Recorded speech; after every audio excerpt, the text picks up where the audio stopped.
Good evening all and welcome back to Paranoia Files. Tonight I bring you something different, yet equally disturbing. We are abandoning solid ground to venture into the open waters where escape is impossible and help is merely a distant hope. In this episode, we will explore 8 harrowing accounts from the decks of luxury cruise ships where paradise vacations descended into nightmares that passengers will never forget. These stories span the spectrum of human terror, from unexplainable disappearances in the dead of night to encounters with forces that defy rational explanation, and tragedies that cruise lines would prefer remain buried beneath the waves. Each account has been meticulously reconstructed from first-hand testimonies, official incident reports, and the whispered confessions of those who survived to tell their tales. To safeguard the identities of those involved, certain names and identifying details have been carefully altered, but the essence of what transpired remains disturbingly intact. If you are new here, make sure to subscribe to Paranoia Files for daily true horror content that will keep you questioning what lurks just beyond the horizon.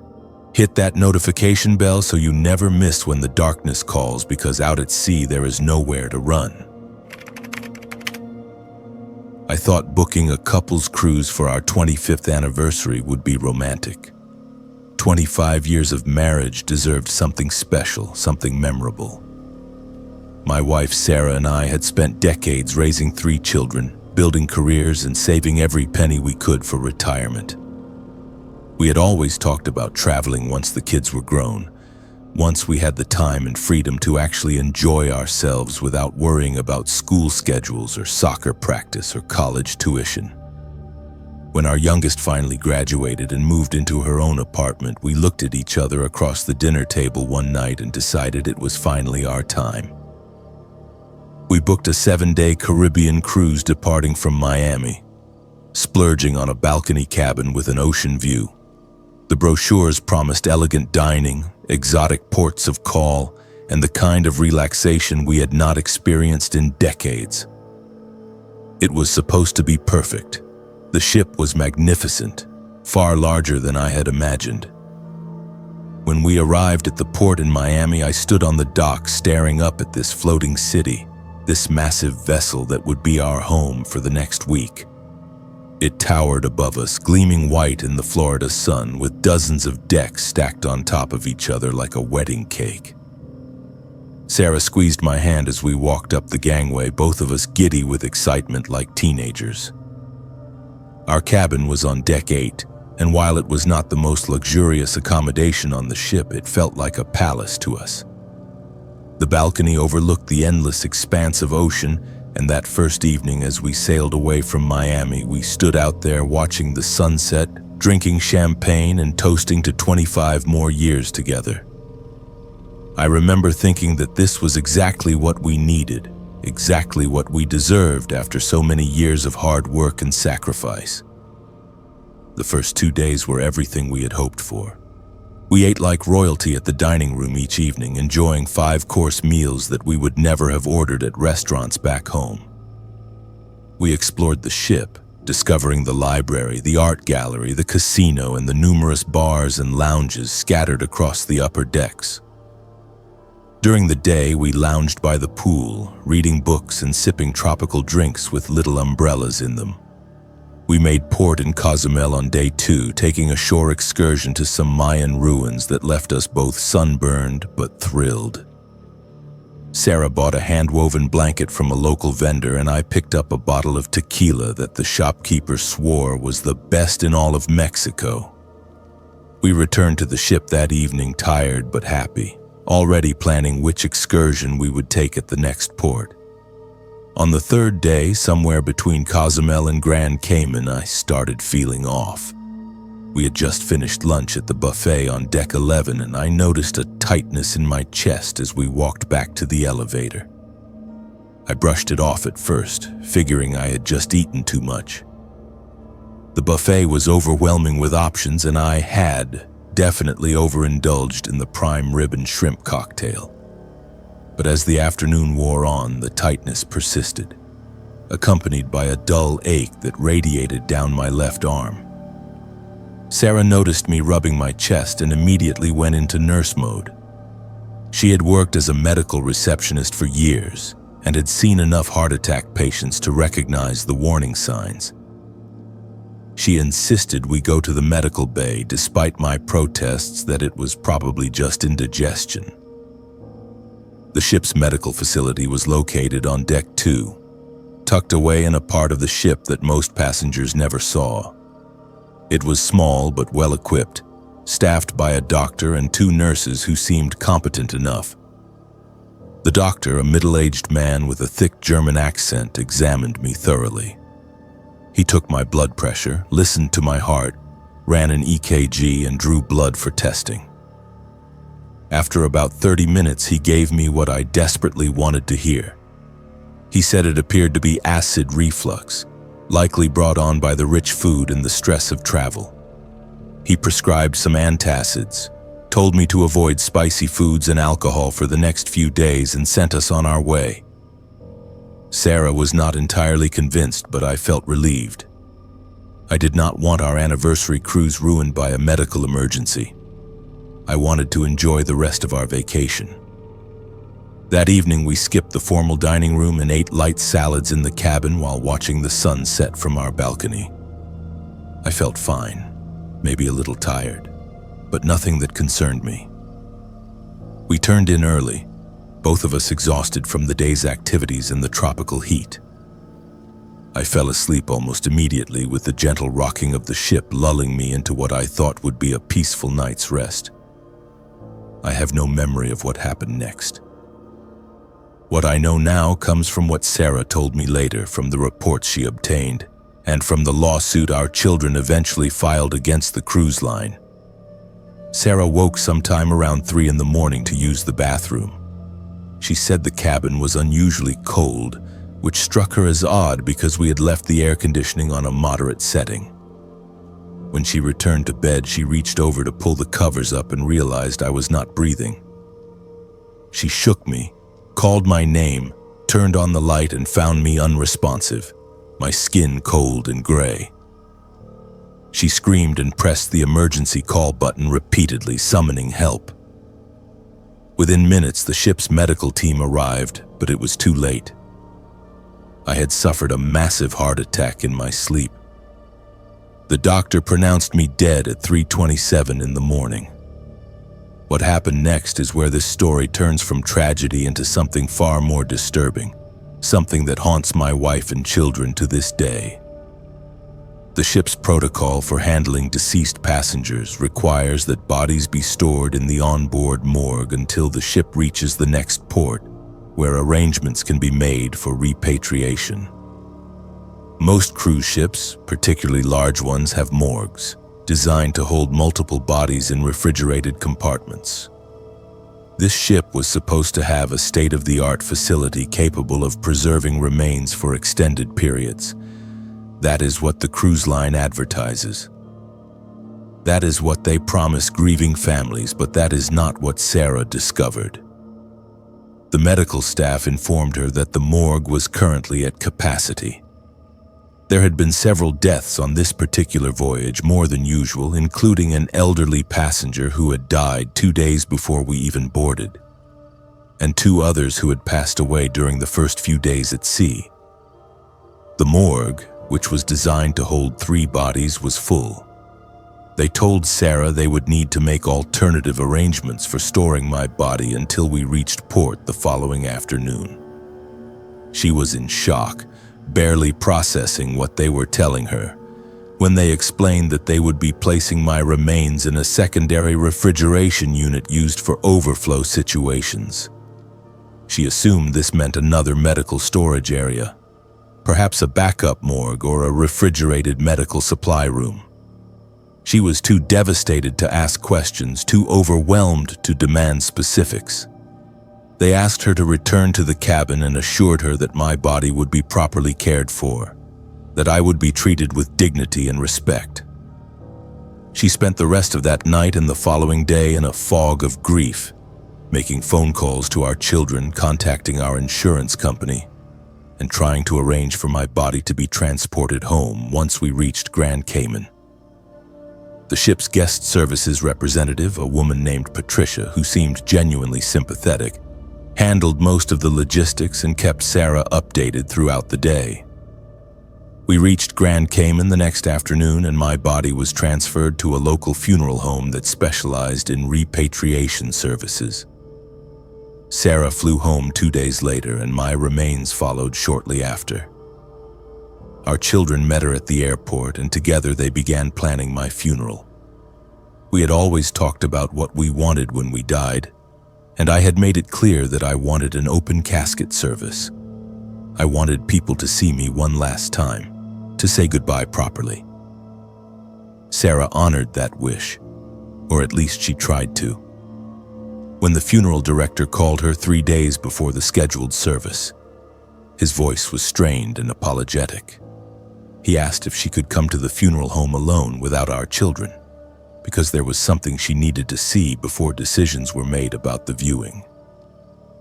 She drove there with a sense of dread, unsure what could possibly be wrong. The funeral director, a kind man named Robert who had handled services for several of our friends over the years, sat her down in his office and explained as gently as he could that my body had suffered significant decomposition.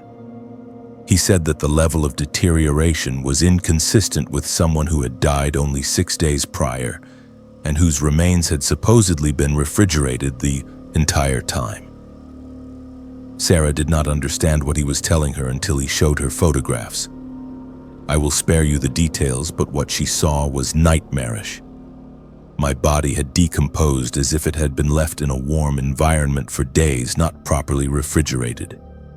The funeral director said it would be impossible to have an open casket service, that even with the most skilled embalming and reconstruction, I would not look like myself. Sarah demanded to know how this could have happened, how a body stored in a morgue on a cruise ship could deteriorate so rapidly. That is when she started digging, when she started asking questions that the cruise line did not want to answer. She contacted a maritime lawyer who specialized in cruise ship negligence cases, and together they began investigating what had actually happened to my body during those crucial hours after my death. It took months, multiple court filings, and depositions from crew members before the truth finally emerged. The truth that the cruise line had desperately tried to keep hidden. My body had not been placed in a backup morgue or a medical refrigeration unit. It had been placed in a beverage cooler on Deck 3, a large walk-in refrigerator used to store beer, wine, and soft drinks for the ship's bars and restaurants. The cooler was not designed for morgue purposes. It was not maintained at the proper temperature for preserving human remains. It was not a sterile environment. It was a storage room filled with boxes of alcohol and pallets of beverages, and that is where they put me for 4 days, while the ship continued its journey through the Caribbean. The crew members who were deposed admitted that this was not the first time the ship had used the beverage cooler as overflow morgue space. They said it happened whenever the actual morgue was full, which occurred more frequently than the cruise line publicly acknowledged. They said it was common practice, something they had been trained to do when necessary, and that management knew about it. One crew member, a young man from the Philippines who worked in food and beverage services, testified that he had discovered my body while retrieving supplies for a bar shift.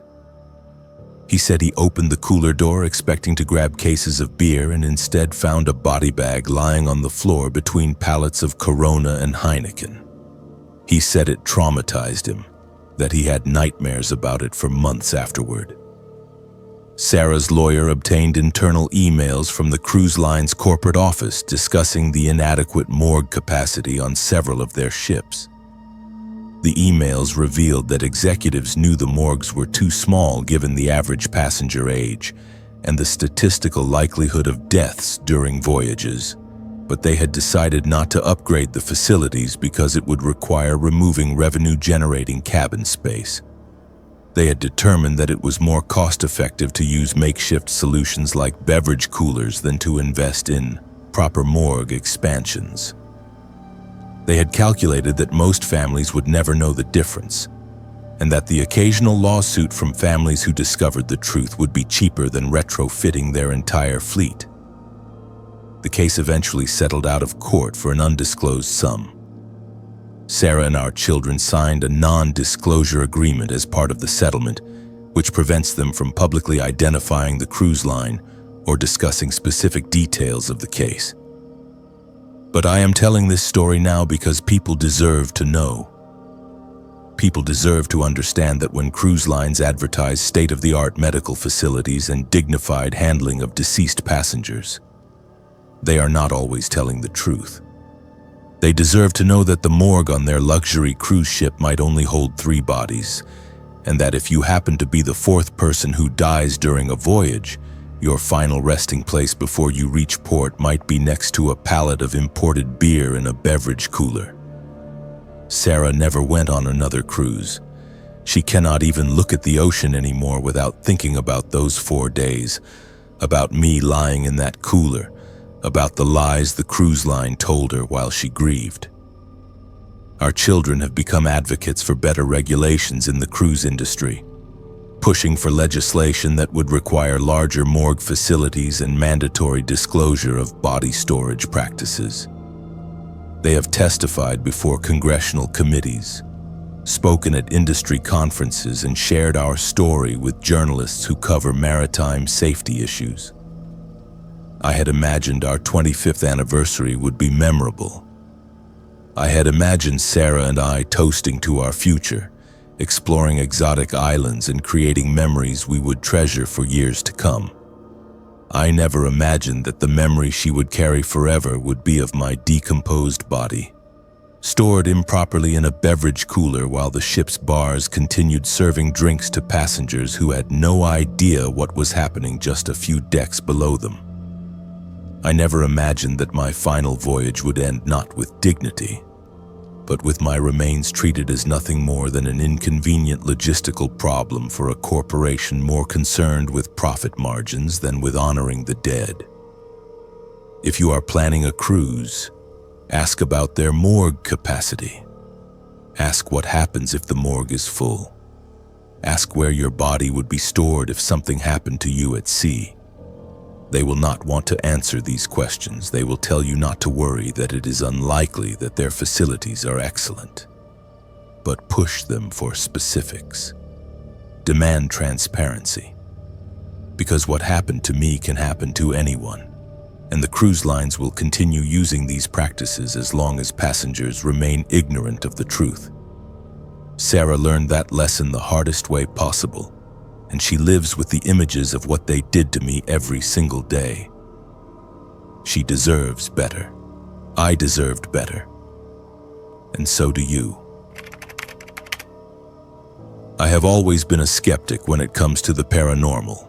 I am the kind of person who needs evidence, who demands logical explanations, who rolls my eyes at ghost stories told around campfires.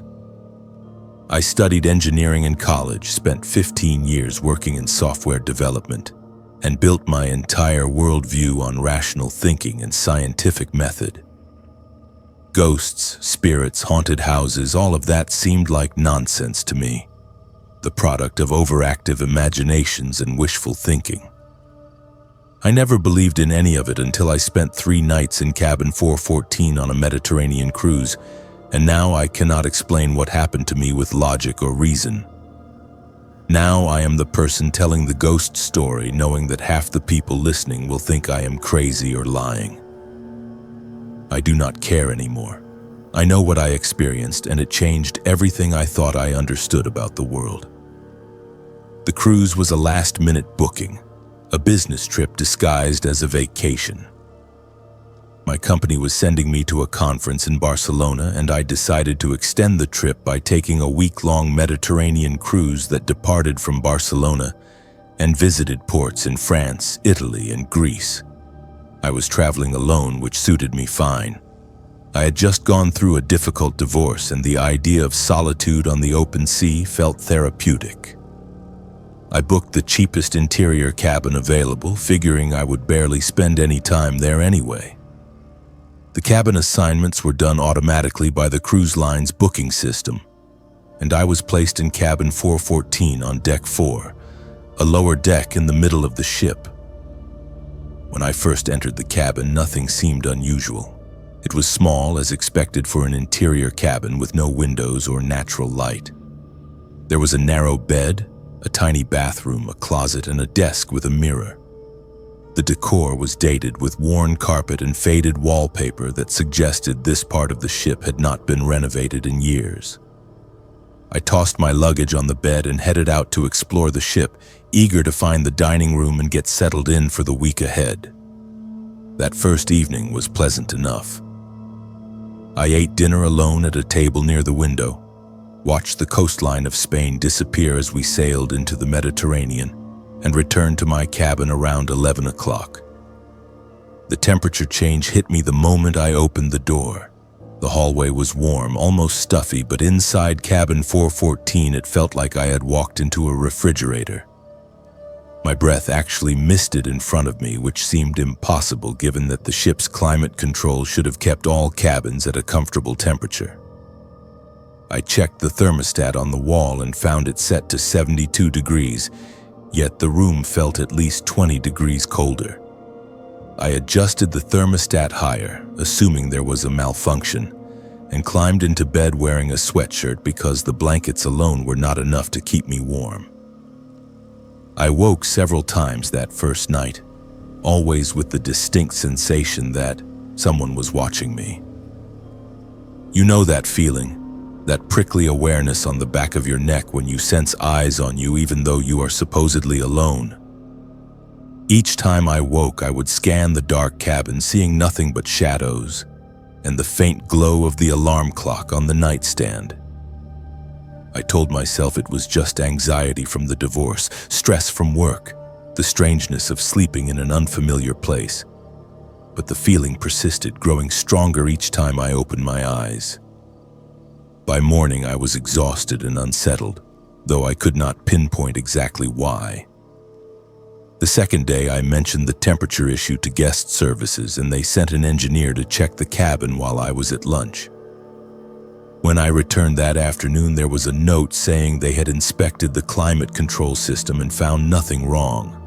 The cabin felt warmer when I entered, almost normal, and I convinced myself that whatever the problem had been, it was fixed. I spent the day exploring Marseille, enjoying French wine and fresh seafood at a cafe overlooking the harbor, and returned to the ship that evening in good spirits. That night, the activity escalated. I was lying in bed reading when I noticed movement in my peripheral vision. I looked up and saw a shadow pass across the wall near the bathroom, a distinct human-shaped silhouette that moved from left to right and then disappeared.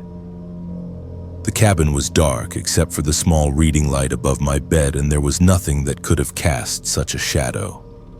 I sat up, heart pounding, and turned on all the lights. The cabin was empty. I searched the bathroom, checked the closet, looked under the bed like a frightened child, and found nothing. I told myself it was a trick of the light, that I was tired and seeing things that were not there. But then it happened again.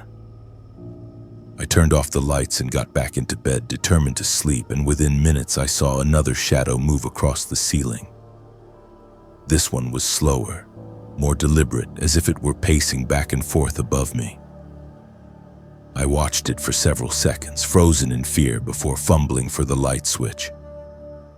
The moment the lights came on, the shadow vanished. I left the bathroom light on for the rest of the night, feeling ridiculous but too frightened to sleep in complete darkness. The third night was when everything fell apart. I'd spent the day in Rome, visiting the Colosseum and the Vatican, trying to distract myself from the growing dread I felt about returning to cabin 414.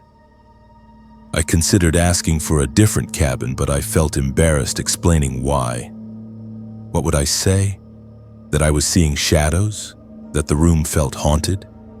I was a grown man, an engineer, someone who prided myself on rational thinking. I did not want to sound insane.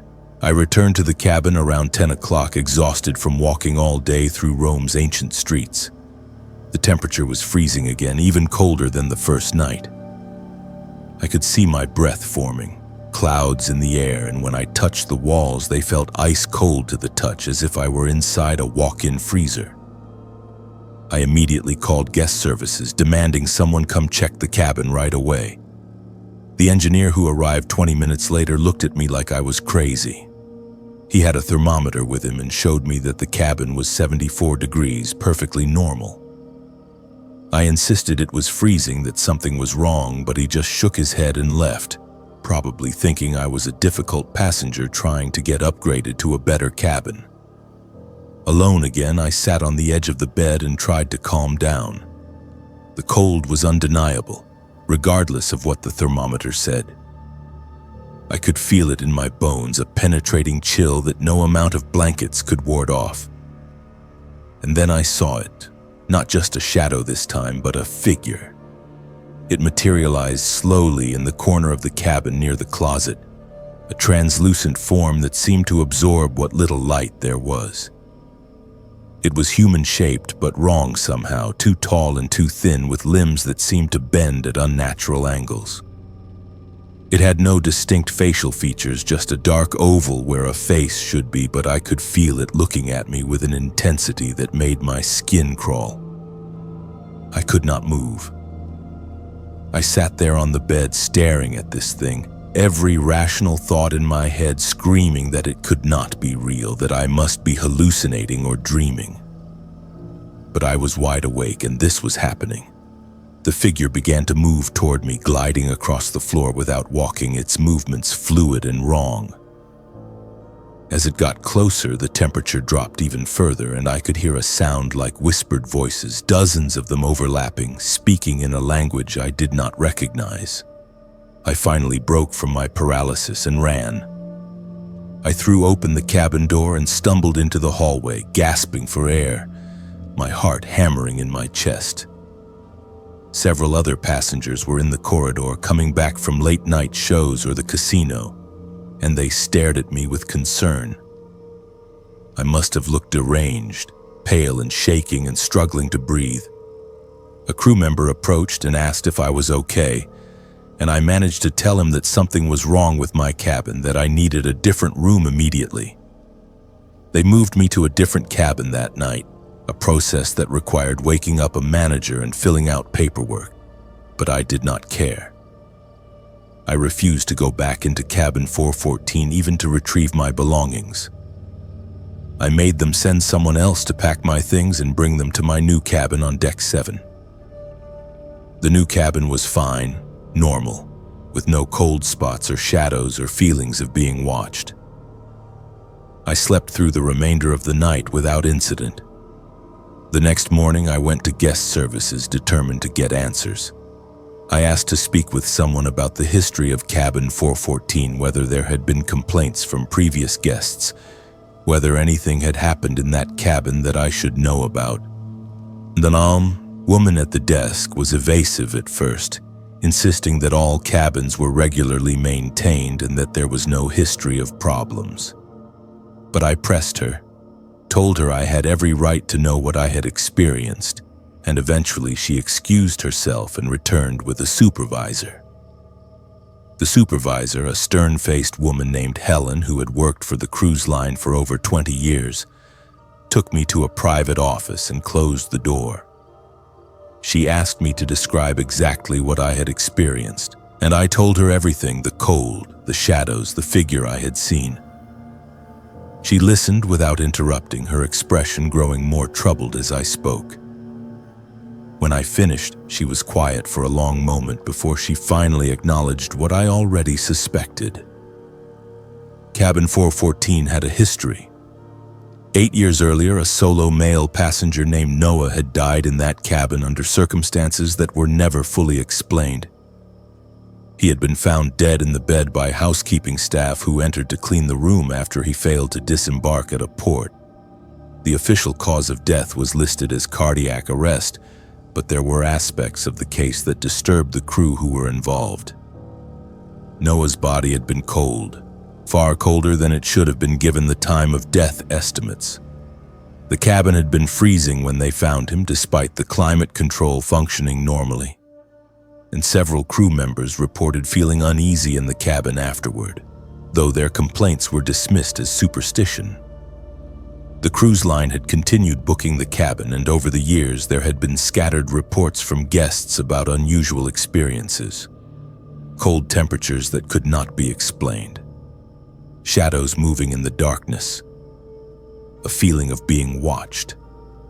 Most guests never complained formally, and those who did were usually moved to different cabins without much fuss. The cruise line never investigated further because acknowledging a haunted cabin would be bad for business. They preferred to treat it as a series of isolated incidents, mechanical problems with climate control, guests with overactive imaginations. Helen told me that she personally believed something was wrong with cabin 414, that whatever had happened to Noah had left something behind.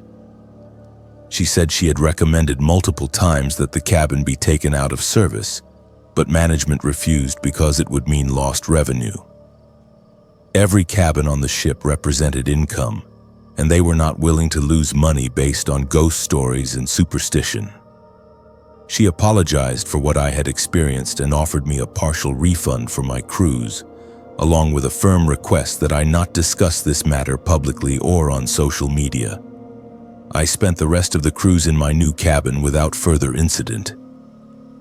But I could not stop thinking about Noah and about what I had seen in cabin 414. When I returned home, I did some research and found his obituary online. He had been 41 years old, divorced, traveling alone on the cruise, just as I had been. The obituary mentioned his love of travel and the sea, and reading it gave me chills. We had so much in common, and I could not shake the feeling that what happened to him could easily have happened to me. I also found online reviews from other passengers who had stayed in cabin 414, buried in the comments sections of cruise review websites. Many mentioned the cold temperature and uncomfortable feelings. One reviewer from 2 years ago wrote that they had seen a shadow figure in the cabin and requested to be moved. Another described waking up multiple times with the sensation of someone standing over the bed. The cruise line had never acknowledged these patterns publicly, never warned potential passengers, never taken the cabin out of service. I am not sure what I believe now about ghosts or the afterlife, or whether the dead can truly linger in places where they died. But I know what I experienced in cabin 414 was real. I know that Noah, whoever he was in life, is still in that cabin somehow, trapped or unwilling to leave. And I know that the cruise line continues to book that cabin, continues to send unsuspecting passengers into a room where something deeply wrong exists, because acknowledging the truth would hurt their profits. They would rather risk people experiencing what I experienced than admit that one of their cabins is haunted. If you ever find yourself booking a cabin on a cruise ship and they offer you cabin 414, refuse it. Demand a different cabin. Do not let them tell you it is fine or that there is nothing wrong. Trust me when I say that some places hold on to darkness, and some deaths leave marks that cannot be erased. I learned that lesson the hard way, and my skepticism died in that freezing cabin, along with whatever rational explanations I once clung to. The world is stranger and more frightening than I ever imagined, and cabin 414 proved it to me beyond any doubt. You think you know someone until you are trapped at sea with them. You think the friendships you have built over 4 years of college are solid, unbreakable, forged through late-night study sessions and shared experiences. You think you can predict how people will behave under pressure, that you understand their quirks and their limits. I thought I knew Mason. We had been roommates since freshman year, had gone through hell together during midterms and finals, had celebrated victories and mourned failures side by side. I thought I knew him better than anyone. I was wrong. The cruise was supposed to be a celebration, a last hurrah before we all scattered across the country to start our adult lives. 6 of us from the same dorm floor had pooled our graduation money and tax returns to book a 5-day spring break cruise to the Bahamas. It was cheap, the kind of party cruise that caters to broke college students looking to drink too much and make questionable decisions in international waters. We boarded in Fort Lauderdale on a Saturday afternoon, already half drunk from pre-gaming in the parking lot, ready to spend 5 days living like there were no consequences. Mason seemed fine at first. He was quieter than usual during the first day, but I attributed that to the fact that he had just broken up with his girlfriend 2 weeks before the trip. She had dumped him spectacularly in the middle of the student union, accusing him of being controlling and paranoid, causing a scene that half the campus had witnessed. He had been devastated, had barely left our dorm room for days afterward, but when the cruise departure date approached, he insisted he was fine and still wanted to go. We thought the trip would be good for him, a chance to blow off steam and move on. By the second night, it became clear that something was wrong. We were all at one of the ship's deck parties, music blasting from massive speakers, hundreds of drunk passengers dancing under the stars. Mason stood at the railing staring out at the dark water, barely touching his drink. When I approached him and asked if he was okay, he turned to me with this look in his eyes that I had never seen before. Pure distrust. He asked me if I had been talking to his ex-girlfriend, if she had reached out to me. I told him no, which was the truth, but he did not believe me. He accused me of conspiring with her, of feeding her information about him, of being part of some elaborate plan to destroy his reputation.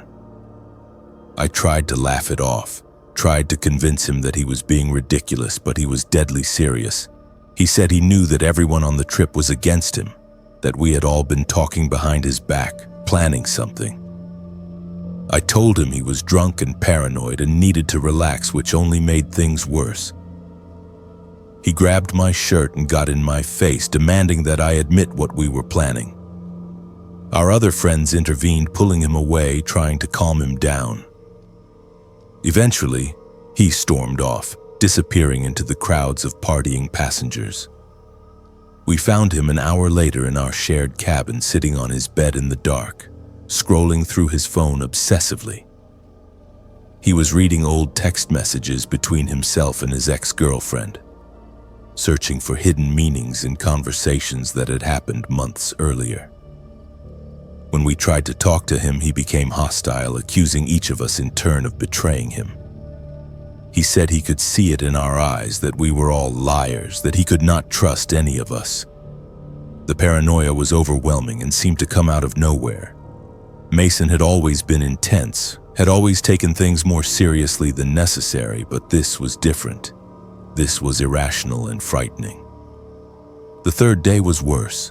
Mason barely left the cabin, and when he did, he refused to speak to any of us. He ate meals alone, avoided the group activities we had planned, and spent hours standing at various railings around the ship, staring at the ocean with that same disturbed expression. We tried to engage him, tried to figure out what was happening in his head, but he shut us out completely. One of our friends suggested we report his behavior to ship security, worried that he might hurt himself, but the rest of us thought that was overreacting. We figured he was just going through a rough time, that he would snap out of it once we got back to land. On the fourth night, everything fell apart. We had just returned from a shore excursion in Nassau, and Mason was waiting for us at the gangway when we boarded. He had clearly been drinking heavily, and the look on his face was pure rage. He started yelling at us in front of other passengers, screaming that he knew what we had done, that he had figured it all out. He said we had sabotaged him, that we had been working with his ex to ruin his life, that every bad thing that had happened to him over the past month was our fault. People stopped and stared as he berated us, his voice growing louder and more unhinged with each accusation. Security eventually intervened, taking Mason aside and speaking with him privately.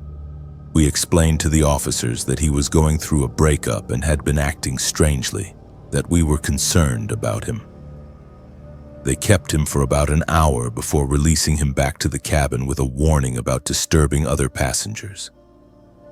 They did not seem particularly concerned about his mental state, did not offer any medical evaluation or intervention. They just told him to keep quiet and sent him on his way. That night, none of us wanted to return to the cabin we shared with Mason. We stayed out at the deck parties until the early morning hours, drinking and trying to enjoy what was left of our ruined trip. Around 3 a.m, exhausted and defeated, we finally made our way back to the cabin. Mason was not there. His bed was empty, his phone and wallet left on the nightstand. We assumed he had gone somewhere else on the ship, maybe to sleep off his drinking in a lounge or on a deck chair. When he still had not returned by 8 a.m, we started to worry. We searched the ship, checking every bar, every restaurant, every public space we could think of. We asked other passengers if they had seen him, describing his appearance and the clothes he had been wearing. No one had seen him since the previous evening. We went to guest services and reported him missing. That is when things became very serious very quickly. The ship's security team launched a full search, checking every deck, every restricted area, every possible location where a passenger could be. They reviewed security camera footage, tracking Mason's movements from the time security had released him the previous evening. The footage showed him wandering the ship alone for several hours, moving between decks, stopping frequently to look out at the ocean. The last clear image of him was from a camera on deck 12 at 11:47 at night. He was standing alone near the aft railing, looking out at the dark water behind the ship. After that, he disappeared from the cameras. They could not find any footage of him leaving that area, could not track him to any other part of the ship. Security officers searched deck 12 thoroughly but found no trace of him. They interviewed passengers who had been in that area during the relevant time frame, but no one remembered seeing him. It was as if he had simply vanished into thin air. But we all knew what had most likely happened. We all knew where he probably was. The captain made an announcement over the ship's public address system, asking all passengers to check their cabins and report if they saw anyone matching Mason's description. The ship turned around, retracing its route, searching the water for any sign of him. Coast Guard vessels were dispatched to assist in the search. Helicopters flew overhead, scanning the ocean surface. But the Bahamas waters are vast and dark, and the chances of finding someone who had gone overboard hours earlier were almost non-existent. The search continued for 2 days. The cruise was extended. Our return to Fort Lauderdale delayed while rescue operations continued. The rest of us gave statements to both ship security and Coast Guard officials explaining Mason's mental state, the paranoia, the accusations, the drinking. We told them about the argument the previous evening, about his increasingly erratic behavior throughout the trip. They asked if we thought he had jumped intentionally, and none of us knew how to answer that question. Had he killed himself? Had his paranoia and despair driven him to climb that railing and let go? Or had it been an accident, a drunken mistake, a moment of lost balance? They never found his body. After 48 hours, the official search was called off, and the ship finally returned to Fort Lauderdale. We disembarked in silence, none of us able to process what had happened. None of us able to understand how a celebration had turned into a nightmare. Mason's parents were waiting at the port, demanding answers we could not give them. They blamed us, said we should have done more, should have reported his behavior sooner, should have prevented this somehow. Maybe they were right. The official determination was accidental drowning with contributing factors of alcohol intoxication and possible mental health crisis. The cruise line settled with Mason's family out of court, the terms undisclosed. They implemented new protocols for handling passengers showing signs of psychological distress, though I doubt those protocols are followed consistently. Mason was not the first person to go overboard on a cruise ship, and he will not be the last.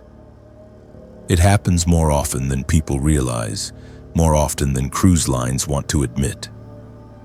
I think about that night constantly, replaying every conversation, every moment, wondering if there was something I could have said or done differently. I think about Mason standing at that railing, alone in the dark, consumed by paranoia and despair, making whatever decision led to him going over the side. I think about how the ship just kept moving, how the party never stopped, how by the next morning most passengers had no idea that someone had disappeared. The music kept playing, the drinks kept flowing, and somewhere behind us in the dark water, my best friend was gone forever. The smell of burning oil is something you never forget. It gets into your lungs, coats your throat, and lingers in your clothes for days afterward.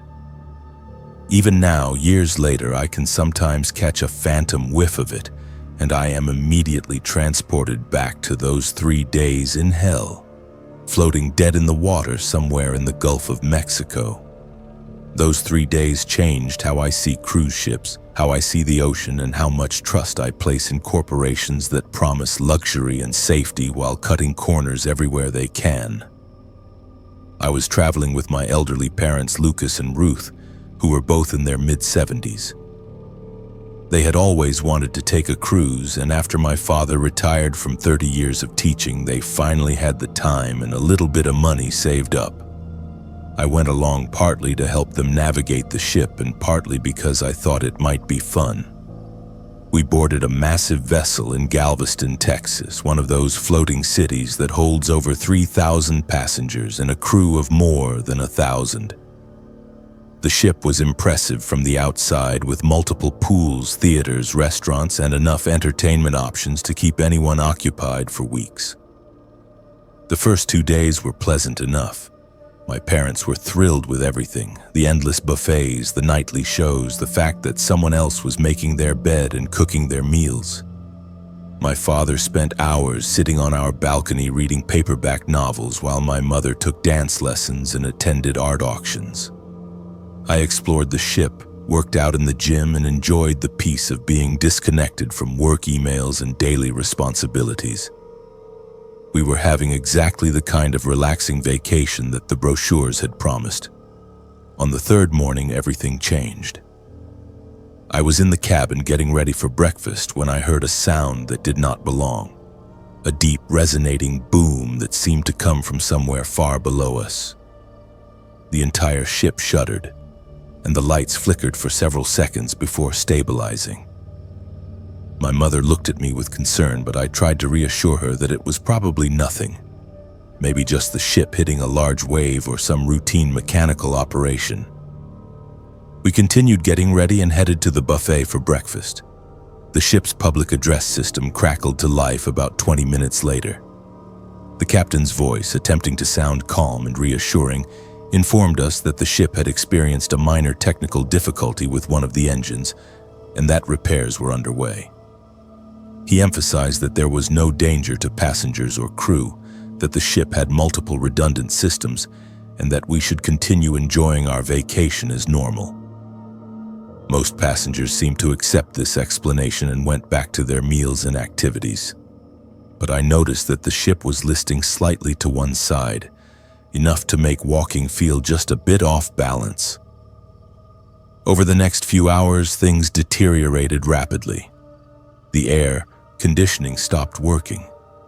The temperature inside the ship began to rise as the Gulf sun beat down on the metal hull. Announcements became more frequent but less informative, with crew members assuring us that everything was under control while visibly sweating and looking stressed.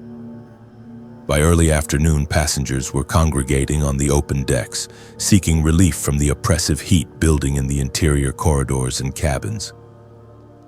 That was when we learned the truth was far worse than what we had been told.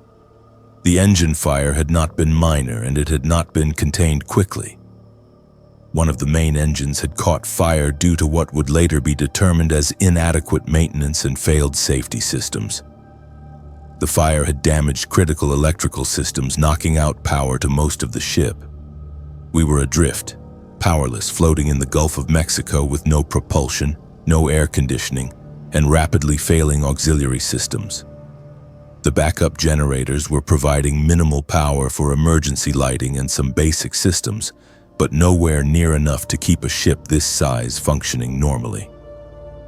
By evening of the first day, the situation had gone from uncomfortable to nightmarish. The temperature inside the ship had climbed to well over 100 degrees Fahrenheit.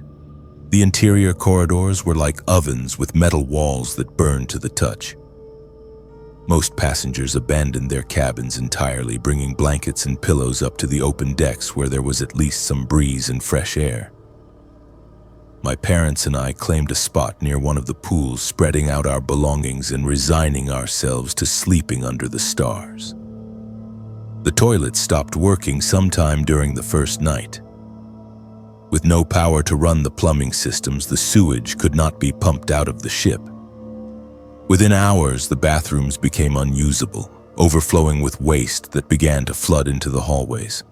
The crew distributed plastic bags for passengers to use as makeshift toilets, which they told us to seal and leave in designated collection areas. But with over 3,000 passengers all doing this simultaneously, the collection areas quickly became mountains of biohazard waste that baked in the sun and filled the air with an unbearable stench. Food became another problem.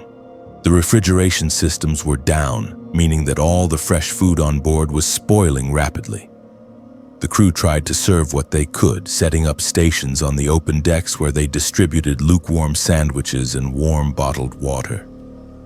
But supplies were limited, and with no way to preserve anything, we were essentially racing against time before everything went bad. By the second day, we were on strict rationing, receiving small portions of shelf-stable food and a few bottles of water per person per day. My father was struggling. The heat was brutal for someone his age, and despite my best efforts to keep him hydrated and cool, I could see him weakening. My mother was holding up better but was terrified for him. All around us, other elderly passengers and young children were suffering. The ship's medical bay was overwhelmed with cases of heat exhaustion, dehydration, and panic attacks. I heard rumors that at least 2 passengers had died from heart attacks brought on by the extreme conditions. Though the crew would not confirm this, the nights were somehow worse than the days. While the temperature dropped slightly after sunset, the deck where we were sleeping became crowded with thousands of desperate people trying to find space to lie down. There was no privacy, no quiet, and very little sleep. Arguments broke out constantly over territory, over access to the limited supplies of water, over anything and everything as tempers flared in the oppressive conditions. I saw passengers come to blows over a spot near a railing where the breeze was slightly stronger. I watched a woman have a complete breakdown, screaming that we were all going to die out here, that no one was coming to help us. The crew tried to maintain order, but they were just as miserable as we were. Many of them were sleeping on the decks alongside passengers, having abandoned their own below-deck quarters, where the heat was even more intense. Some crew members were incredible, working tirelessly to distribute supplies and care for sick passengers despite their own exhaustion. Others seemed to have mentally checked out, going through the motions with dead eyes and saying nothing when passengers asked for updates or help. On the second day, fights started breaking out over resources. A man was caught hoarding water bottles he had stolen from a supply station, and a mob of passengers confronted him, demanding he share. Security had to intervene to prevent violence. There was an incident in one of the few functioning restrooms where passengers lined up for hours waiting their turn, and someone tried to cut the line, triggering a brawl that resulted in several injuries. The veneer of civilization was cracking, and I genuinely feared what would happen if we remained stranded much longer. My father collapsed on the afternoon of the second day. He had been sitting in what little shade we could find, barely speaking, barely moving, and suddenly he just slumped over. I screamed for help, and eventually a crew member brought a medical staff member who checked his vital signs and said he was severely dehydrated and suffering from heat exhaustion. They took him to the medical bay, which was really just a section of open deck where sick passengers lay on towels and blankets. They gave him an IV drip and told me to stay with him, to keep him cool and pray that help arrived soon. The ship's captain made another announcement on the evening of the second day. He admitted that the situation was more serious than initially communicated, which we all already knew. He said that tugboats had been dispatched and were en route to tow us back to port, but that it would take time for them to reach us. He apologized for the conditions and promised that everyone would receive compensation for this disrupted voyage. His words felt hollow as I sat on the deck next to my unconscious father, watching my mother cry silently beside me. The tugboats finally arrived on the morning of the third day, more than 72 hours after the initial explosion.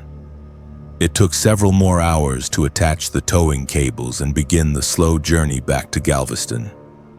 During the towing, we moved at a crawl, and it took nearly 12 additional hours to reach port. By the time we finally docked, passengers were in terrible condition. Ambulances lined the pier, taking the most critical cases directly to hospitals. My father was among them, rushed off the ship on a stretcher while my mother and I followed in a daze. He survived, thankfully, though he spent 3 days in the hospital recovering from severe dehydration and heat-related complications. The cruise line offered us a full refund and a voucher for a future cruise, as if we would ever set foot on one of their ships again. I threw the voucher in the trash. Other passengers filed lawsuits, and there were multiple investigations into what had happened, into why the engine had failed, why safety systems had not prevented the fire, why the ship had been so unprepared for this kind of emergency. The investigations revealed what many of us had suspected. The ship had a history of maintenance issues that had been ignored or inadequately addressed. The engine that failed had been flagged for repairs multiple times, but the cruise line had deferred the work to avoid taking the ship out of service and losing revenue. The backup systems that were supposed to provide power in emergencies were insufficient and had not been properly tested. The emergency supplies, including food and water, were inadequate for the number of passengers on board. What haunts me most is how easily it could have been prevented. The cruise line knew the risks, knew the ship had problems, and chose profit over safety. They gambled that nothing catastrophic would happen, and when it did, thousands of people suffered because of their negligence. My father will never fully recover from those 3 days. He has nightmares about it, wakes up in a panic thinking he is back on that ship, dying slowly in the heat. My mother refuses to talk about it at all, has blocked it out entirely as a coping mechanism. I will never forget the smell of burning oil, the heat that felt like it was cooking me alive, the desperation in people's eyes as they realized no one was coming to save us quickly. I will never forget watching civilized people turn primal in their fight for survival, or the feeling of complete helplessness as my father lay dying because a corporation decided profits were more important than maintaining their ships properly. They gave us vouchers and refunds and expected that to be enough. It will never be enough. Traveling alone seemed like the perfect way to clear my head. After 6 months of divorce proceedings, endless arguments with lawyers, and dividing up a life I had spent 15 years building, I needed to get away from everything familiar. I needed space to think, to process, to figure out who I was as a single person again. A cruise seemed ideal for that purpose. I would be surrounded by people but not required to interact with anyone. I could eat alone, explore ports alone, sit on a deck chair reading books without anyone asking if I was okay or offering unsolicited advice about moving on. I booked a solo cabin on a 10-day cruise through the Eastern Caribbean, departing from Miami. The cabin was small and located on Deck 3, one of the lower decks in a quieter section of the ship. The corridor was narrow and dimly lit with only a handful of other cabins nearby. Most solo travelers preferred the upper decks with more activity and natural light, but I specifically requested something isolated. I wanted to be left alone, and this cabin seemed perfect for that. The first 2 days were exactly what I needed. I established a routine of waking early, having breakfast alone at the buffet before the crowds arrived, then spending hours reading on my balcony or exploring whatever port we happened to be visiting. I avoided the organized activities, the trivia contests, the poolside games that seemed designed to force passengers to socialize. I spoke to almost no one beyond basic pleasantries with servers and crew members. It was peaceful and healing in a way I had not expected. On the third night, the knocking started. I had gone to bed around 11 after a quiet evening of reading and watching the ocean from my small balcony. I was just drifting off to sleep when I heard 3 distinct knocks on my cabin door. Not aggressive pounding, but firm enough to wake me. I assumed it was a crew member, maybe someone with a message or a maintenance issue. I got up and checked the peephole, but the hallway was empty. I opened the door and looked both directions down the corridor. There was no one there, no sounds of footsteps or doors closing, nothing to indicate anyone had been there at all. I went back to bed, attributing it to my imagination or perhaps someone knocking on a nearby cabin. But then it happened again at exactly 3 o'clock in the morning. 3 knocks, same rhythm, same firmness. I checked the peephole immediately this time and again saw nothing. I opened the door faster, thinking maybe I could catch whoever was playing this prank, but the hallway was completely empty. The silence was unsettling. On a ship with thousands of passengers, there should have been some ambient noise, some evidence of life. But the corridor was eerily quiet. The next night, I went to bed dreading 3 o'clock. I kept the lights on and my phone ready, determined to catch whoever was doing this. When the knocking came, I was already moving toward the door. 3 knocks, identical to the previous nights. I had the door open within seconds, my phone's camera ready to record. The hallway was empty. Not just empty of people, but empty of sound, of movement, of any indication that anyone had been there. I stood in the doorway for several minutes, waiting, watching, but nothing happened. I reported it to guest services the following morning. The representative, a young woman who seemed genuinely concerned, assured me they would review the security camera footage from my corridor. She called me back that afternoon with news that confused me more than it reassured me. The cameras showed no one approaching my cabin door during the times I reported hearing knocks. She suggested that perhaps the sound was coming from the cabin next door, or that the ship's metal structure was settling and creating noises that sounded like knocking. I did not believe either explanation, but thanked her anyway. The knocking continued every night at 3 o'clock for the next 4 nights. Always 3 knocks, always the same pattern, always with no one visible in the hallway. I stopped opening the door after the first few times, instead lying in bed listening to those knocks echo through my cabin. The sound became something I anticipated with growing dread, counting down the hours until 3 in the morning when it would inevitably happen. On the 7th night, things escalated. The knocking started as usual, but this time it did not stop after 3 knocks. It continued, growing louder and more insistent. Whoever or whatever was doing this was pounding on my door with increasing violence. I grabbed my phone and called guest services, keeping them on the line while the pounding continued. They dispatched security to my cabin immediately. I could hear the officer's radio crackling in the hallway as he approached, could hear him calling out asking if anyone was there. The pounding stopped the moment he arrived. The security officer checked the hallway and nearby cabins. He found nothing and no one. He asked if I wanted to file a formal complaint, and I said yes, though I was not sure what good it would do. He took my statement and promised to increase patrols in my corridor, though I noticed he had a look in his eyes that suggested he thought I was crazy or making this up for attention.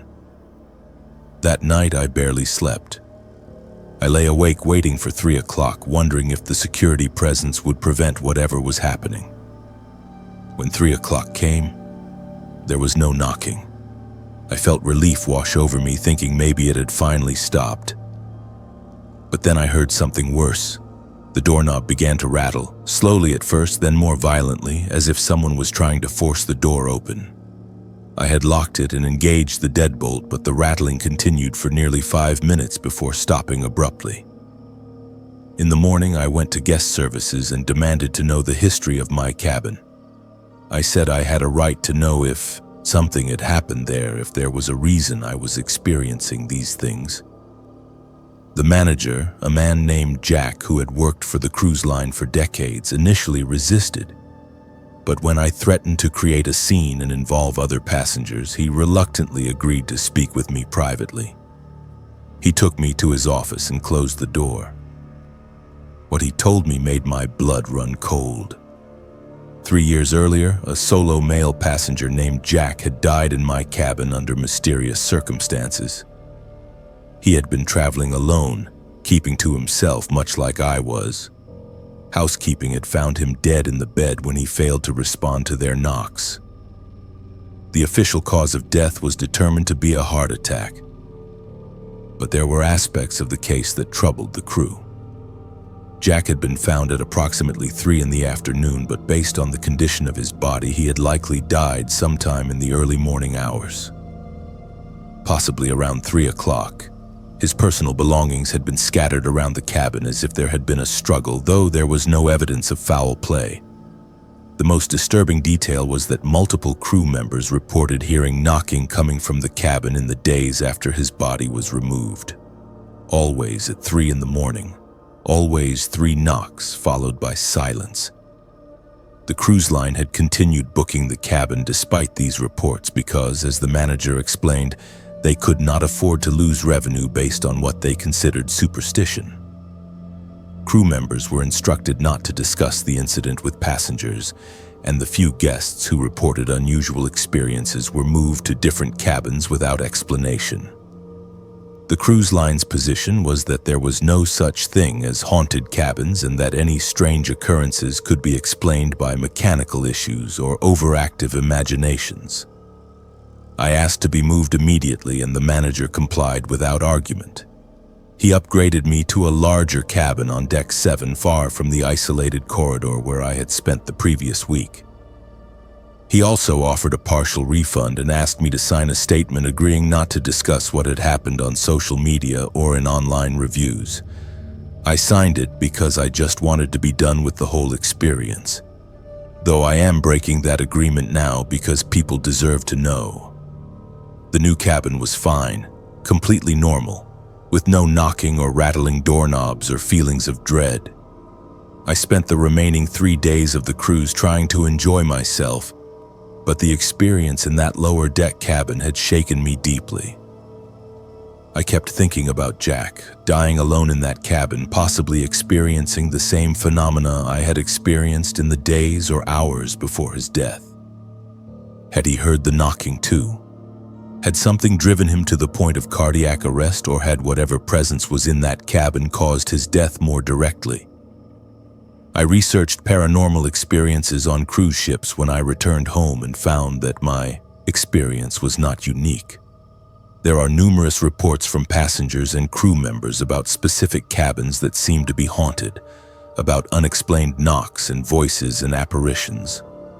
Cruise lines never acknowledge these reports publicly because it would be bad for business, but speak to any longtime crew member off the record and they will tell you stories that will make your skin crawl. I think about that cabin sometimes, about the next unsuspecting solo traveler who will book it looking for peace and solitude. I wonder if they will experience what I experienced, if they will hear those 3 knocks at 3 in the morning, if they will feel the presence of something that does not want to be forgotten. The cruise line certainly will not warn them. They will book that cabin and take that person's money and hope that nothing happens, or that if it does, the passenger will be too embarrassed to complain loudly. What haunts me most is not knowing what it wanted. Was it Jack trying to communicate something about his death? Was it something else entirely, something that had been in that cabin before Jack died and possibly contributed to his death? I will never know, and that uncertainty is terrifying. I went on that cruise to escape my problems, to find clarity and peace, but instead I found something far more disturbing. Something that proved to me that there are forces in this world we cannot explain or control. That cabin on Deck 3 should be sealed permanently, taken out of service, never booked again. But it will not be, because cruise lines care more about profits than passenger safety or peace of mind. And that is perhaps the most frightening thing of all. Some doors on cruise ships are locked for a reason. I learned that lesson the hard way when I was 16 years old on what was supposed to be a relaxing family vacation in the Caribbean. My parents thought the cruise would be a good way to spend time together before I started my senior year of high school, and honestly, I was excited about it. What teenager would not want a week of unlimited food, pools, and freedom to roam a massive ship? But curiosity got the better of me, and what I discovered in a restricted area of that ship changed how I see cruise lines forever. The first few days were typical cruise vacation fare. My parents spent their time at the adult pool and in the casino while I hung out at the teen club, a designated area where passengers between 13 and 17 could socialize away from adults. I made friends quickly with a group of other teenagers, and we spent our days exploring the ship, playing arcade games and trying to figure out ways to sneak alcohol from the bars. Normal, stupid teenage stuff that we thought was rebellious but was probably obvious to every crew member who saw us. On the fourth day, my friend Henry and I were wandering the lower decks, exploring areas of the ship we had not seen yet. Most passengers never ventured below Deck 5, where the cabins ended and the crew areas began. But we were bored and looking for something interesting, so we kept going down, using the crew stairwells that were technically off-limits but never actually locked. We passed through areas where crew members had their quarters, laundry facilities, and storage rooms. Most of it was boring industrial space, nothing interesting to see. But then we found a door that was different from the others. It was unmarked, painted the same white as the surrounding walls, but it had a key card reader next to it that looked newer and more sophisticated than the ones on passenger cabin doors. The door was on Deck 3 in a section of the ship that seemed completely abandoned. There were no crew members around, no sounds of activity, just the low hum of the ship's engines vibrating through the walls. Henry tried his cabin key card on the reader, knowing it would not work, but we were surprised when the light turned green and we heard the lock click open. We looked at each other, both excited and nervous. We knew we should not go through that door, knew we were already in an area where passengers were not supposed to be. But teenage curiosity is a powerful thing, and we could not resist. Henry pushed the door open and we stepped through into a corridor that looked completely different from the rest of the ship. The walls were bare metal, not painted or decorated like the passenger areas. The lighting was harsh fluorescent tubes that flickered occasionally. It felt industrial and cold, like we had stepped into a different vessel entirely. The corridor led to a set of stairs going down to what must have been Deck 2, though there was no signage to confirm it. We descended slowly, our footsteps echoing on the metal stairs. At the bottom, we found ourselves on what I can only describe as a hidden deck, a space that clearly existed but was not shown on any of the ship's maps or mentioned in any of the passenger information. The area was large, maybe the size of a basketball court, with a low ceiling and poor ventilation that made the air feel thick and stale. What we saw there made no sense. The deck was filled with equipment covered by white tarps, objects of various sizes and shapes that we could not identify. There were metal tables with straps attached to them, the kind you might see in a medical facility or laboratory. There were cabinets along one wall filled with supplies we could not quite make out in the dim lighting. And strangest of all, there were symbols painted on the walls, markings that looked vaguely medical but also somehow wrong, like someone had tried to create official-looking signage but had gotten the details incorrect. Henry started to pull back one of the tarps to see what was underneath, but before he could, we heard voices and footsteps coming from somewhere nearby. We froze, realizing we were about to be caught in a place we absolutely should not be. The voices were getting closer, crew members speaking in a language I did not recognize. We panicked and ran back toward the stairs, moving as quietly as we could while still trying to get out fast. We made it back through the unmarked door and into the crew stairwell just as we heard the voices entering the hidden deck behind us.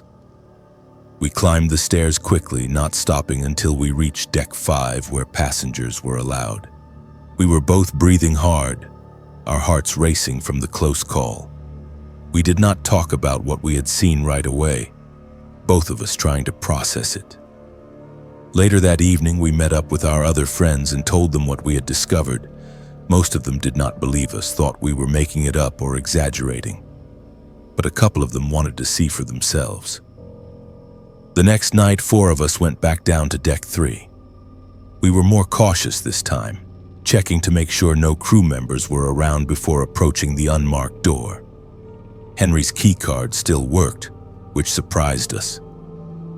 We had assumed they would have changed the locks after discovering us there the previous day, but apparently no one realized we had been there at all. We went through the door and down the stairs to the hidden deck, bringing flashlights from our phones to see better. This time, we looked more carefully at what was there. We pulled back some of the tarps and found medical equipment, ventilators, and oxygen tanks, but they looked old and poorly maintained. There were boxes of supplies labeled with dates from 2 years earlier during the height of the pandemic. It started to make sense. This hidden deck had been used as some kind of quarantine or medical facility when the ship was being used for emergency purposes. But why was it still here, still set up like this 2 years later? We found documents in one of the cabinets, medical records and incident reports that should have been destroyed or secured properly.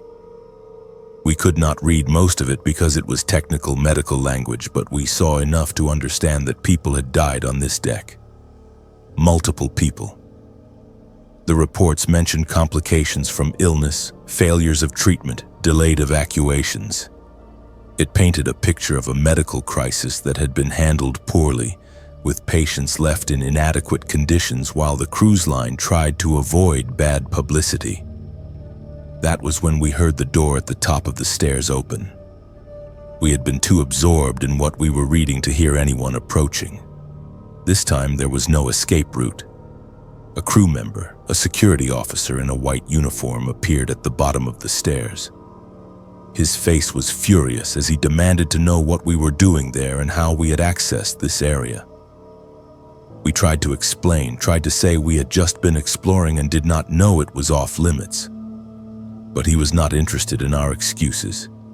He confiscated our phones, taking them right out of our hands before we could delete the photos we had taken. He radioed for backup, and within minutes 2 more security officers arrived along with someone who appeared to be a high-ranking crew member, possibly the head of security for the ship.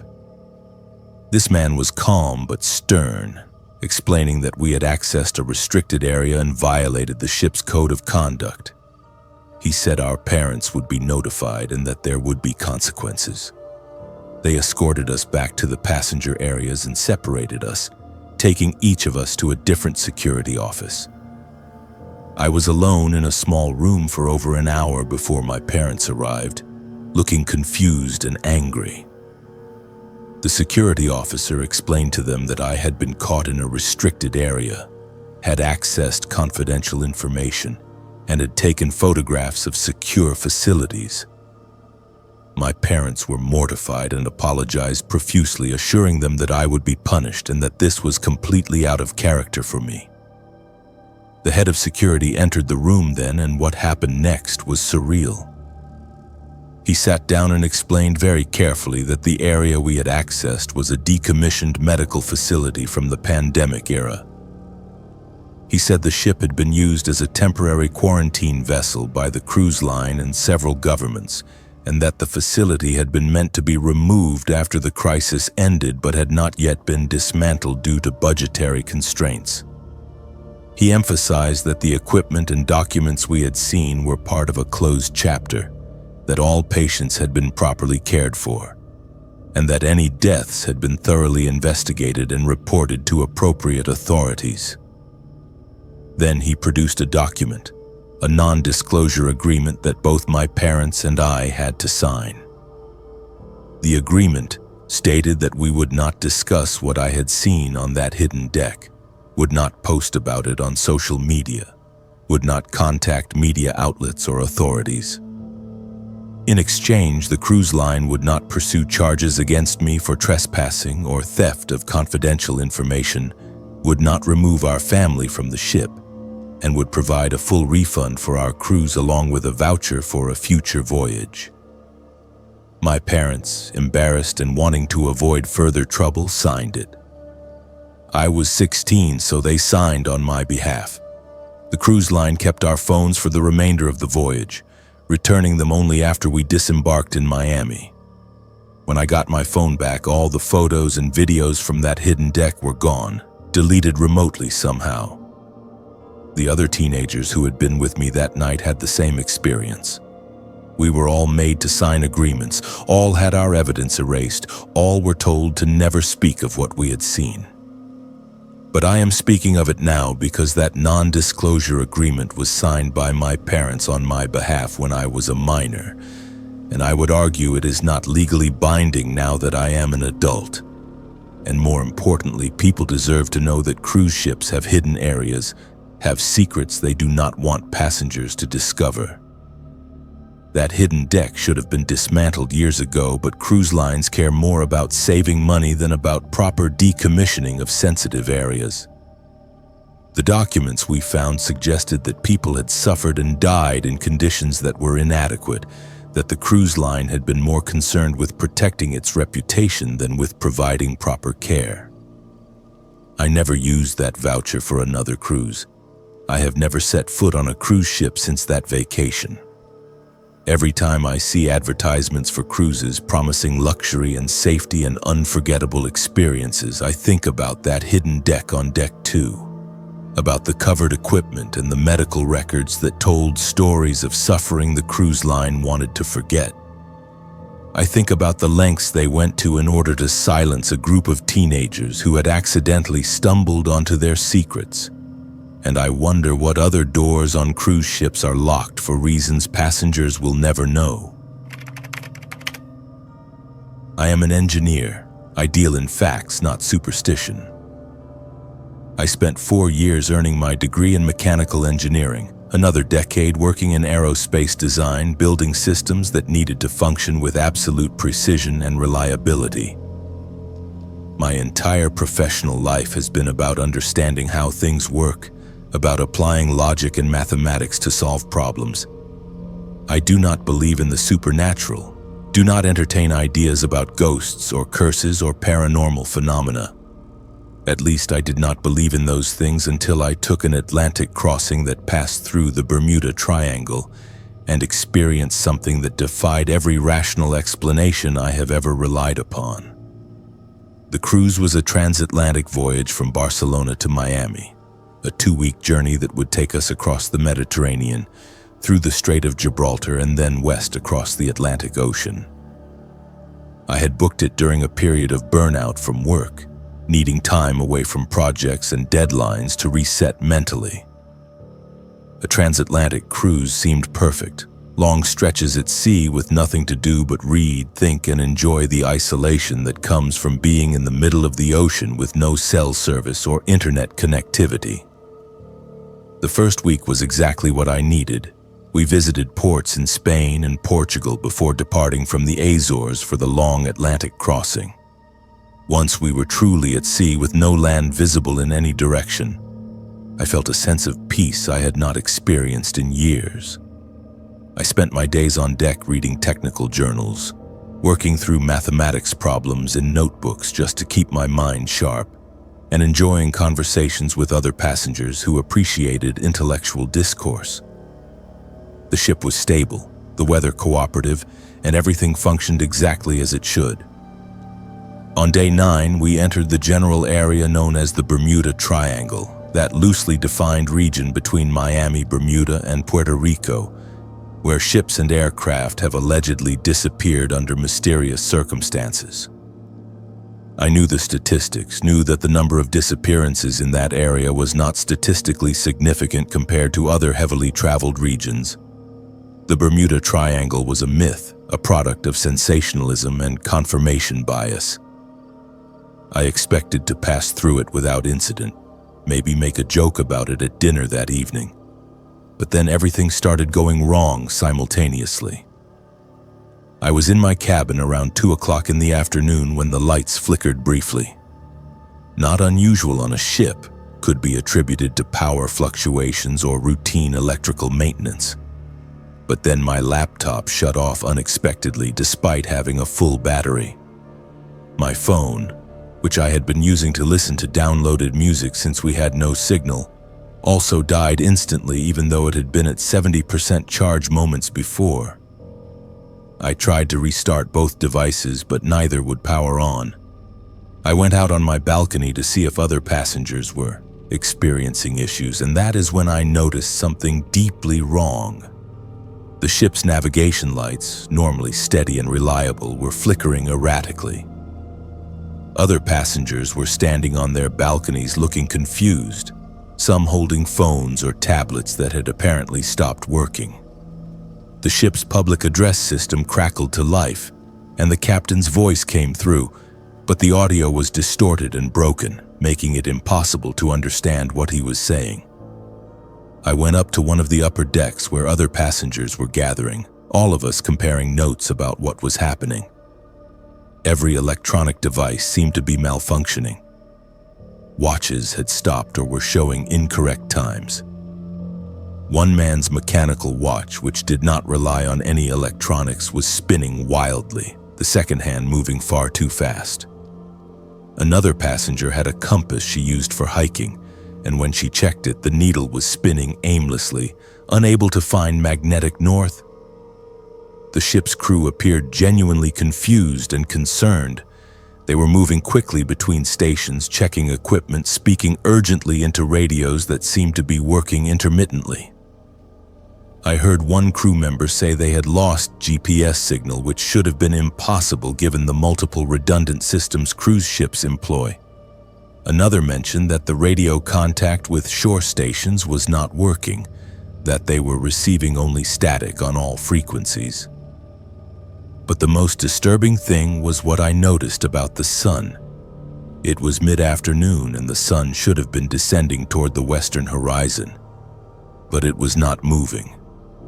I stood on that deck for what felt like at least 30 minutes, maybe longer, and the sun remained in exactly the same position in the sky. I checked my mechanical watch, which had been a gift from my grandfather and had never failed me. It showed that 45 minutes had passed since I first came up on deck, but the sun had not moved at all. The shadows on the deck remained in the same positions, the angle of light unchanged. Other passengers began to notice as well. An older man who had been a naval officer pointed it out to everyone around him, his voice shaking with confusion. He said it was impossible, that the sun's movement was one of the most reliable constants we had, that there was no explanation for what we were observing. Some passengers tried to rationalize it, saying we must be mistaken about the time, that our watches were wrong. But too many of us were seeing the same thing for it to be a shared delusion. Then something even stranger happened. The ship's public address system crackled to life again, and this time the captain's voice came through clearly. He announced that we were experiencing technical difficulties with navigation and communication systems, that the crew was working to resolve the issues and that passengers should remain calm. It was a standard, reassuring announcement, exactly what you would expect in this situation.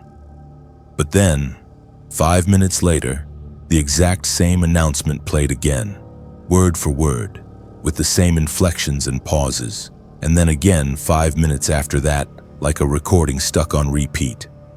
Passengers who had been in various parts of the ship reported experiencing déjà vu, feeling like they were reliving the same moments over and over. One woman said she had walked down a particular corridor 3 times and seen the same crew member carrying the same tray in the same direction each time, as if time was looping somehow. A family reported that they had tried to go to their cabin multiple times but kept finding themselves back in the same lounge area, unable to navigate to where they wanted to go despite knowing the ship's layout. I tried to maintain my rationality, tried to come up with explanations that fit within known physics and natural phenomena. Perhaps there was something about our location, some unique combination of magnetic and gravitational anomalies that was affecting our instruments and perception. Perhaps we were experiencing a mass psychological episode, some kind of collective hallucination brought on by stress or environmental factors. But none of those explanations felt adequate for what we were experiencing. After what my watch indicated was 6 hours, though the sun still had not moved and it felt like time had become meaningless, things suddenly snapped back to normal. The electronics all powered on simultaneously, the sun resumed its movement across the sky, and the ship's navigation systems came back online.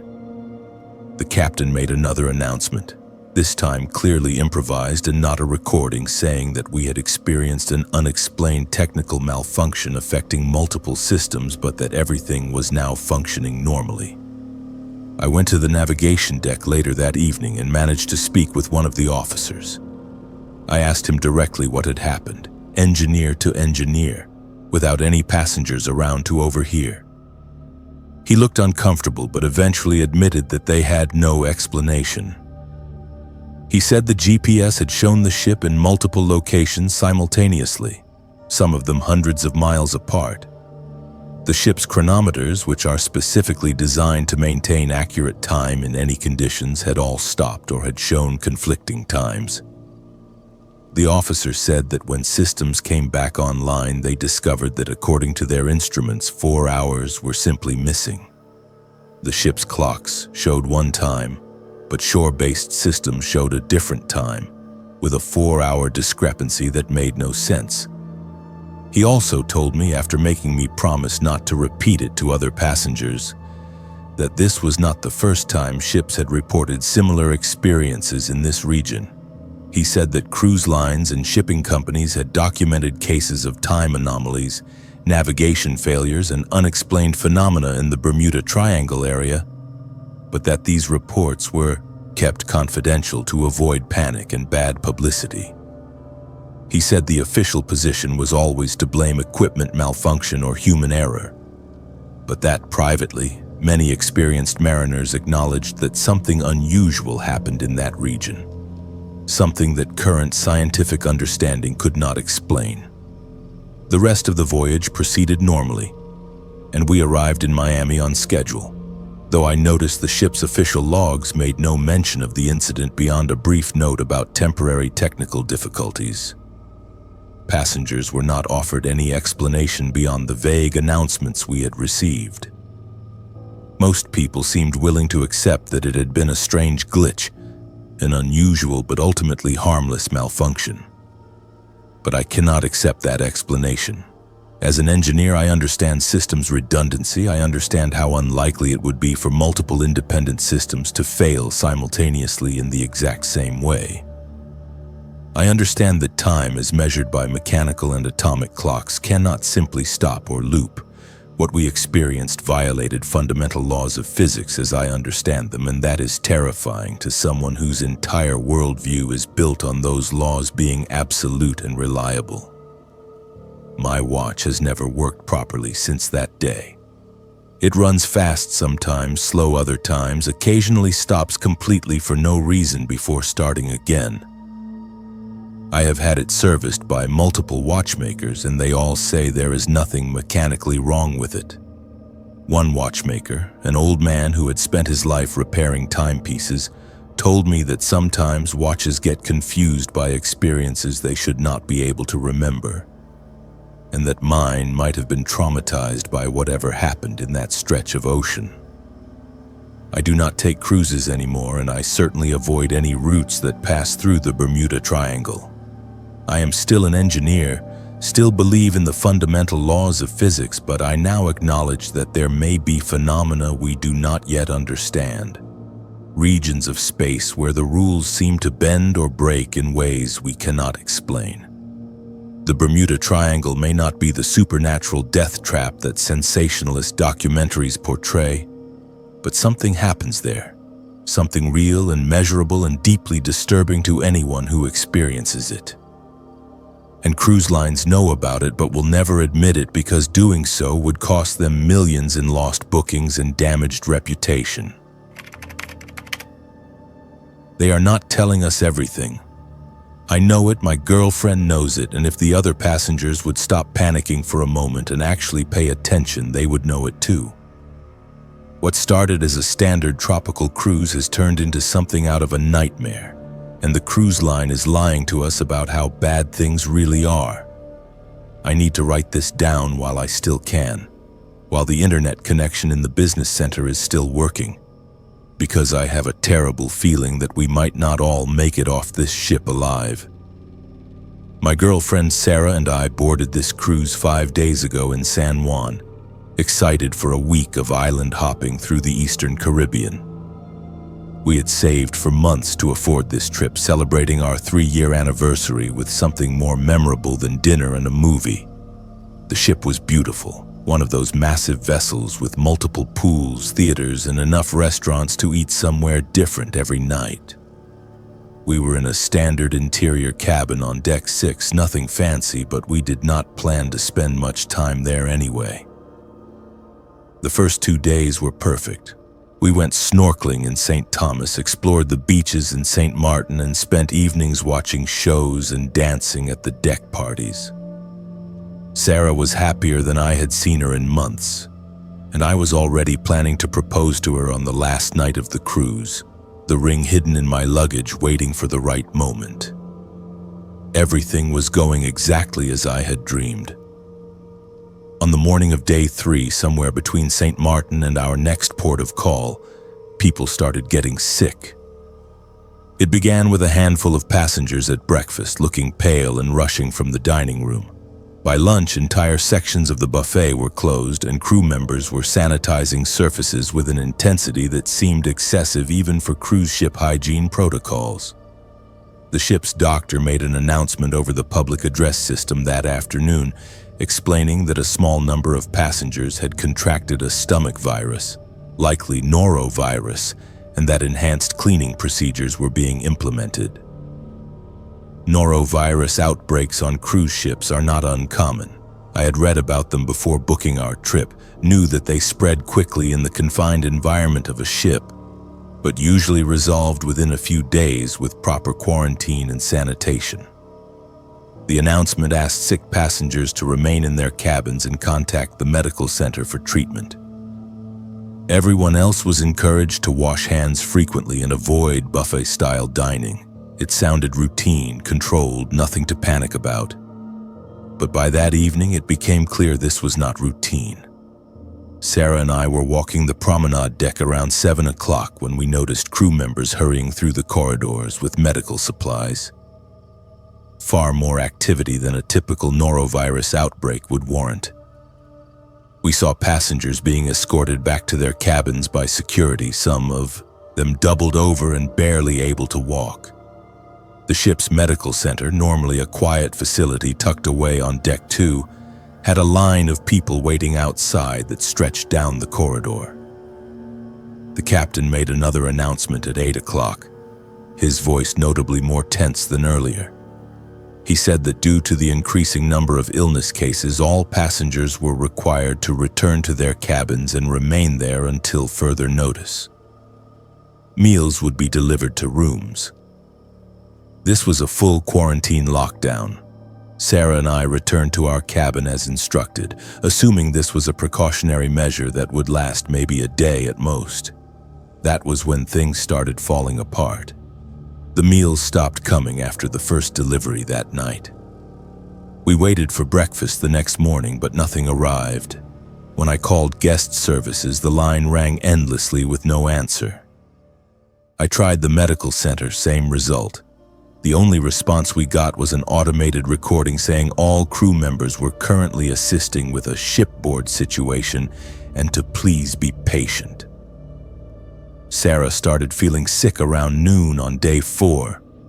She vomited violently, then developed a fever and chills. I called for medical assistance repeatedly, pressing the emergency button in our cabin, calling every number I could find in the ship's directory. No one responded. I could hear other passengers in nearby cabins shouting for help, pounding on their doors, the sounds echoing through the corridors like we were trapped in some horrible prison. I violated the quarantine order and went into the hallway, desperate to find someone who could help Sarah. What I saw terrified me. The corridor was empty of crew members, but filled with evidence that things were far worse than we had been told. Biohazard bags were piled outside numerous cabin doors, the smell of vomit and disinfectant overwhelming. Some cabin doors were marked with red tape, and through their open doors I could see passengers lying in their beds, some not moving at all. I made my way to the medical center, finding it in complete chaos. The waiting area was packed with sick passengers, many lying on the floor because there were no more chairs. A single exhausted-looking nurse was trying to triage patients, but she was clearly overwhelmed. When I demanded to know what was happening, she looked at me with eyes that held genuine fear and said they did not have enough supplies or staff to handle the outbreak, that it was spreading faster than they had ever seen. I asked her how many people were sick, and she hesitated before telling me that over 400 passengers had reported symptoms, and the number was growing every hour. 400 out of the roughly 2,000 passengers on board. That was not a typical norovirus outbreak. That was something catastrophic. I returned to our cabin and barricaded us inside, using bottled water from the minibar to keep Sarah hydrated. Through the walls, I could hear people crying, shouting, praying. The ship's engines had stopped sometime during the night, and we were just floating, dead in the water. I tried to get information from the television in our room, but all the ship's channels showed only a blue screen with a message saying programming was temporarily unavailable. That night, I heard something that will haunt me forever. Footsteps in the corridor, heavy and deliberate, followed by the sound of something being dragged. I looked through the peephole and saw crew members in full biohazard suits removing what appeared to be a body from a cabin 3 doors down. They were quiet, efficient, clearly trying not to attract attention.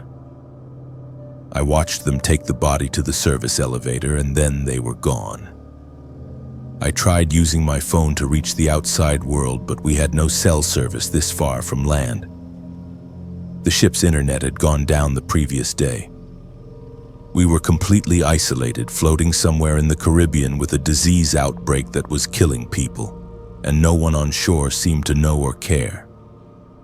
On the morning of day 5, my day 3 as I write this now, the captain finally made another announcement. He admitted that the situation was more serious than initially communicated, that they were working with health authorities to arrange for the ship to dock somewhere we could receive proper medical care. He said that unfortunately several passengers had experienced serious complications and that their thoughts were with the affected families. He did not say how many had died, but I knew it had to be more than just the one body I had seen removed. Through a smuggled phone call I managed to make using another passenger's satellite phone, I learned that ports were refusing to let us dock. No one wanted a plague ship in their harbor. We were being turned away from every Caribbean nation, told to return to U.S. waters. But that was days away and people were dying now. The cruise line was in negotiations, trying to find anywhere that would accept us, but the situation was becoming an international incident. Sarah is getting worse. Her fever is climbing despite the medication I found in our luggage. She barely has the strength to drink water. I have been trying to keep her comfortable, but I feel helpless watching her deteriorate. I keep thinking about the proposal I had planned, about the future we were supposed to have together, and wondering if we will even survive to see land again. I have been documenting everything on my laptop, taking notes and saving what few photos I managed to take before my phone died. I need there to be a record of what really happened here, because I do not trust the cruise line to tell the truth. They are already controlling the narrative, already preparing their lawyers and their settlement offers to buy the silence of survivors and grieving families. Through conversations with other passengers who also violated quarantine to search for help, I have learned that the actual death count is at least 12, possibly more. The cruise line has not confirmed any of this officially. They removed bodies during the night, kept families isolated and unable to communicate with each other, controlled all information flowing on and off the ship. When this is over, they will bury the real numbers in confidential settlements and non-disclosure agreements. Yesterday, I overheard crew members on their radios discussing which cabins to prioritize for body removal, talking about morgue capacity like they were discussing laundry logistics. They have a protocol for this, a plan for how to handle mass casualties while maintaining the illusion of control. The ship has multiple temporary morgue spaces beyond the official facility, places passengers do not know about, where they can store bodies until ports are willing to receive them. This morning, Day 5 of the cruise that was supposed to be a romantic celebration, the captain announced that we have finally been granted permission to dock in Puerto Rico, but not at the main port. We will be quarantined at a military facility where medical teams are waiting. The entire ship will undergo decontamination. All passengers will be tested and potentially hospitalized. And then, once the immediate crisis is handled, the lawyers will descend with their paperwork and their money, asking us to sign away our rights to speak about what happened here. Sarah is sleeping now, her breathing shallow but steady. I am hoping she can hold on until we reach shore, until real doctors with proper equipment can help her. I am hoping that we both survive this, that we get the chance to live the life we planned together. But I am also realistic enough to know that some of the people on this ship will not make it, that families will receive news that their loved ones died on what was supposed to be a vacation. The cruise line will issue statements about an unfortunate illness outbreak, will offer refunds and compensation, will implement new protocols and promise that safety is their top priority. They will settle lawsuits quietly, will pressure survivors to stay silent, will do everything possible to minimize the damage to their brand and their bottom line. They will not admit that they were unprepared, that their medical facilities were inadequate, that they prioritized profit over properly staffing and equipping their ships for emergencies like this. I am writing this in the business center while I still have a few minutes of internet access before they shut it down again. I am going to send this to every news outlet I can find, post it everywhere I can before they stop me. People deserve to know what really happens when cruise ships experience catastrophic outbreaks. How many people actually die. How cruise lines handle mass casualties while trying to protect their corporate image. If you are reading this, please share it. Do not let them bury the truth with their settlements and their non-disclosure agreements. The families of those who died deserve justice. The rest of us who survived deserve to have our stories heard, And future cruise passengers deserve to know the risks they are really taking when they board these floating cities that are designed for profit first and passenger safety second. We should be docking within the next 6 hours. I hope Sarah makes it. I hope I make it. I hope enough of us survive to demand accountability and change. But even if we do not, even if the cruise line manages to silence us all, at least this document will exist somewhere. A record of what they did not want anyone to know.